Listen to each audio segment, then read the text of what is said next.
দেখো, এবার HSC result দেখে অনেকে অনেক কিছু বুঝতে পারছো। এখনো সময় আছে, সাবধান হও, লেখাপড়া করো, মোবাইলটাকে একটু সরিয়ে রাখো।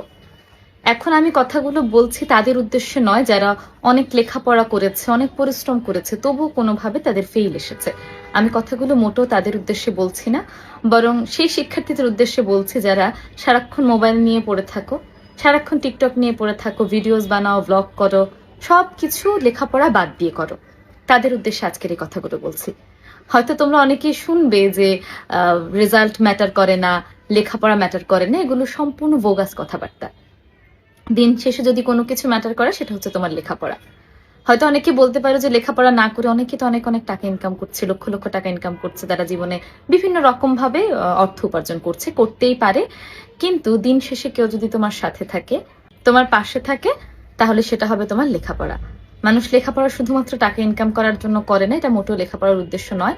তবে তুমি যদি জীবনে সফল হতে চাও, তাহলে লেখাপড়া বর্তমানে অন্তত বাংলাদেশের মতো দেশে লেখাপড়াটা সবচেয়ে বেশি জরুরি। এই যে দুই একজন দেখো ব্লগ করে সফল হয়ে যাচ্ছে, ভিডিও তৈরি করে সফল হয়ে যাচ্ছে, তাদের মধ্যেও যারা লেখাপড়া করেনি, যাদের মধ্যে সেই লেখাপড়ার জ্ঞানটুকু নেই, তারা দেখবে বেশিরভাগ ক্ষেত্রে, আমি সবার কথা বলছি না, বেশিরভাগ ক্ষেত্রে কোনো না কোনো জায়গায় গিয়ে ভুল করছে, কোনো না কোনো জায়গায় অপকর্ম করছে, কিংবা এমন কোনো কাজ করছে যার কারণে সবার সম্মান হারাচ্ছে। তোমরা কিন্তু চারপাশে উদাহরণ দেখলে এটা বুঝতে পারবে। তাই ওই যে দুই একজন ব্লগ করে সফল হচ্ছে তাদের দিকে তাকিয়ে থেকো না, কারণ পৃথিবীতে অনেক ট্রেন্ড আসে, ব্লগের ট্রেন্ড এসেছে, কয়দিন থাকবে, চলে যাবে। কিন্তু লেখাপড়ার যে ব্যাপারটি, লেখাপড়ার যে সম্মান, লেখাপড়ার যে গুরুত্ব, এটা কোনোদিন কমেনি, আর ভবিষ্যতেও কখনোই কমবে না। এই একটি জিনিস যার গুরুত্ব না কমেছে না কমবে, তা হলো লেখাপড়া। একজন মানুষের মতো মানুষ হওয়ার জন্য, সত্যিকারের মানুষ হওয়ার জন্য তোমাকে লেখাপড়া সবার আগে করতে হবে।